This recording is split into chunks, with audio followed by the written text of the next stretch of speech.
In this tutorial, I'm going to show you how to allow extensions in incognito mode on Google Chrome browser. By default, extensions are not allowed in incognito mode. Look here, in incognito mode, extensions are not allowed for security purpose.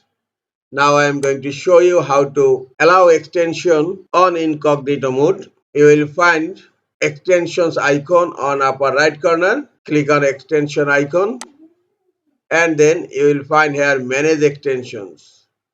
If you do not find extensions icon here, go to three dot icon on upper right corner, then go to extensions and you will find manage extensions. Click on manage extensions and you have to decide which extension you want to allow in incognito mode. For example, I want to allow VDIC extension in incognito mode.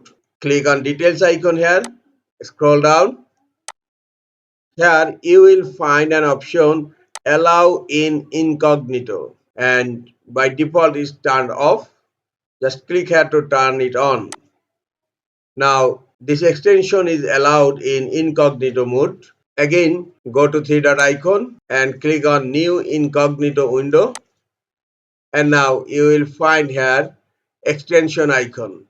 Click on the extension icon and look, the VDIC extension is available here. This is all for today. Hope this tutorial is helpful for you. Keep watching for next tutorial. Thank you very much.